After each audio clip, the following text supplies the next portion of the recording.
This realization extends not only to what we choose to undertake, but also to how we go about securing careers, livelihoods, and contributing to the grand enterprise of nation building.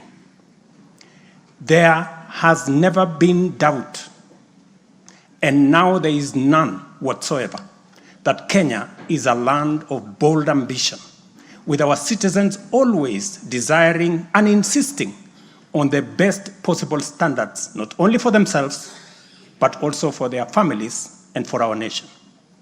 Consequently, our democracy has empowered citizens to ask questions and demand changes in the way their affairs are managed, driving the wheels of our nation's social, political, and economic transformation faster in the direction of excellence and prosperity. Rare are the times when leadership is ahead of the people. We are always striving to steer the machinery of state and government to keep pace with the aspirations of our citizens. We have learned through the hard as well as the more customary ways that listening is a full-time occupation of leadership, and that all questions asked by the people must be answered thoroughly and in full. We have learned never to take anything for granted and make every effort to carry all our people along with us in the pursuit of our transformation. The context in which I make this national address is not only significantly different from previous occasions, but it is also a singular moment with unique historical implications for us all. It is an opportunity to affirm the principles and values of which our nation stands, review the steps we have taken, the path we have chosen in our journey of national development, and reinforce the commitments we have made to one another and to our beloved nation for the sake of the present and future generations. I do not take this for granted, and with utmost respect and humility before this august assembly of the people's elected representatives, I desire to respond to the most pressing concerns that have been raised by Kenyans of all walks of life in recent months. To my understanding, the concerns and issues voiced by millions of Kenyans about the state of our nation deserve meaningful engagement, thorough understanding, and thoughtful response. There are discussions about whether leaders understand the pain, hardship, and struggles endured by countless citizens every day as they strive to make ends meet, and whether the government is doing anything about it. Similarly, many struggling Kenyans impatiently wonder, when will real money get to their pockets? And when will the jobs promised, which they deserve, become a reality? Additionally, there has been conversations about our education system, particularly the transition to the competence-based curriculum, and whether policies in this sector are working for or against Kenyans.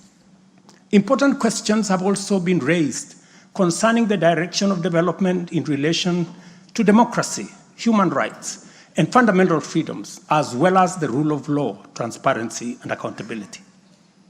Another more direct question that emerges every now and then is whether public policy in this administration is in furtherance of service delivery to citizens or just in aid of political strategy.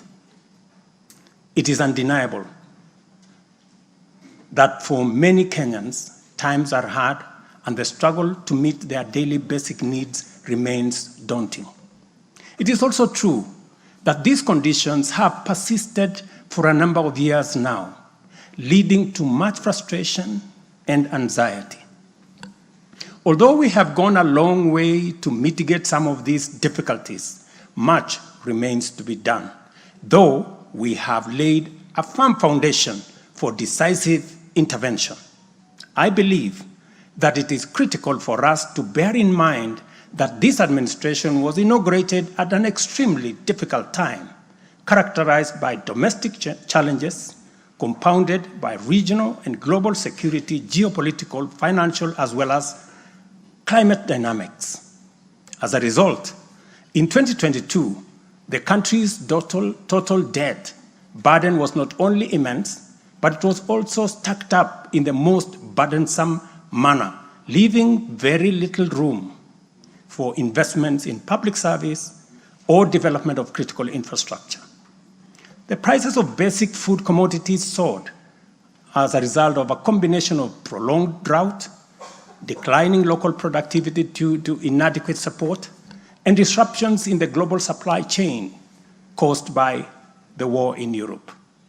Kenya faced a crossroads of extremely difficult choices, where defaulting on our obligations would have significantly worsened an already perilous situation, and more borrowing was not an option. It was therefore essential for us to drastically reduce expenditure, mobilize as much as possible resources domestically, and curtail waste. As I informed the nation then, matters were going to get more difficult before they could get better. And we all had to tighten our belts and work hard under very unforgiving conditions. We had staked the fate of our ambitious bottom-up economic transformation agenda on easing the stress that the economy was in and the strain citizens underwent, while creating room for the implementation of our transformative interventions. Members, I give this background to underscore two very important facts. First, we haven't been watching helplessly and doing nothing as adversity took a toll on the economy and undermined the livelihoods and well-being of the people. On the contrary, we have been working tirelessly to steer the country away from the brink of unprecedented economic collapse and onto a more promising trajectory. The second point is that while we may not be where we would like to be, we are certainly not where we were 2.25 years ago. At the same time, the cost of living was substantially high, with prices of basic commodities beyond the reach of many households. Today, I'm proud to report that the macroeconomic indicators point to a positive turnaround and an upward trajectory.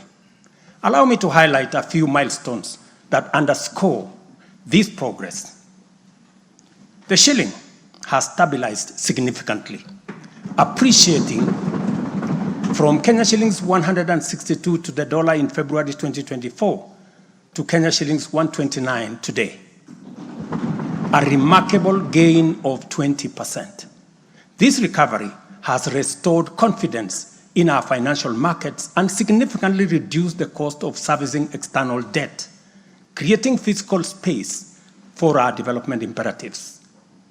Inflation has declined dramatically from 9.6% in September 2022 to 2.7% in October this year, the lowest rate in 17 years. This achievement has been the consequence of favorable weather and our deliberate efforts to support farmers with affordable inputs, including subsidized fertilizer, leading not only to increased production but also productivity and lowering the prices of many cereals, including maize, pulses such as beans and peas. Our foreign exchange reserves have surged by US dollars 2.4 billion to hit a new record of US dollars 9.5 billion, providing a 4.8 month of import cover, the highest in 10 years. This resilience yields us or shields us from external shocks in the global economy and restores investor confidence. Ladies and gentlemen, interest rates are also trending downwards, reducing borrowing costs and freeing up fiscal space for growth-enhancing initiatives by business. Tax revenues have grown by 11.5% in the year to June 2024, reflecting the success of our tax-based expansion measures. The economy continues to grow steadily, recording a 5.6% growth rate in 2023, among the highest globally. We project 5% growth this year and 5.6% growth next year. Honorable members, our efforts to secure food security and stability are already bearing fruit. Since February, we have distributed subsidized fertilizer to 6.45 million registered farmers in 45 counties, enabling them to increase their yields. And this year, we have procured and through e-vouchers distributed 7 million bags of both planting and top dressing fertilizer to boost food production across the country. This intervention will see a projected increase in maize production, for example, to a record 74 million 90 kilogram bags.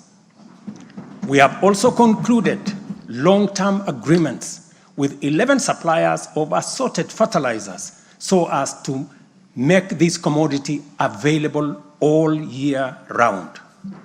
Fertilizer for the long rains season will be stocked in outlets nationwide, ensuring our farmers are ready to plant, grow, and produce.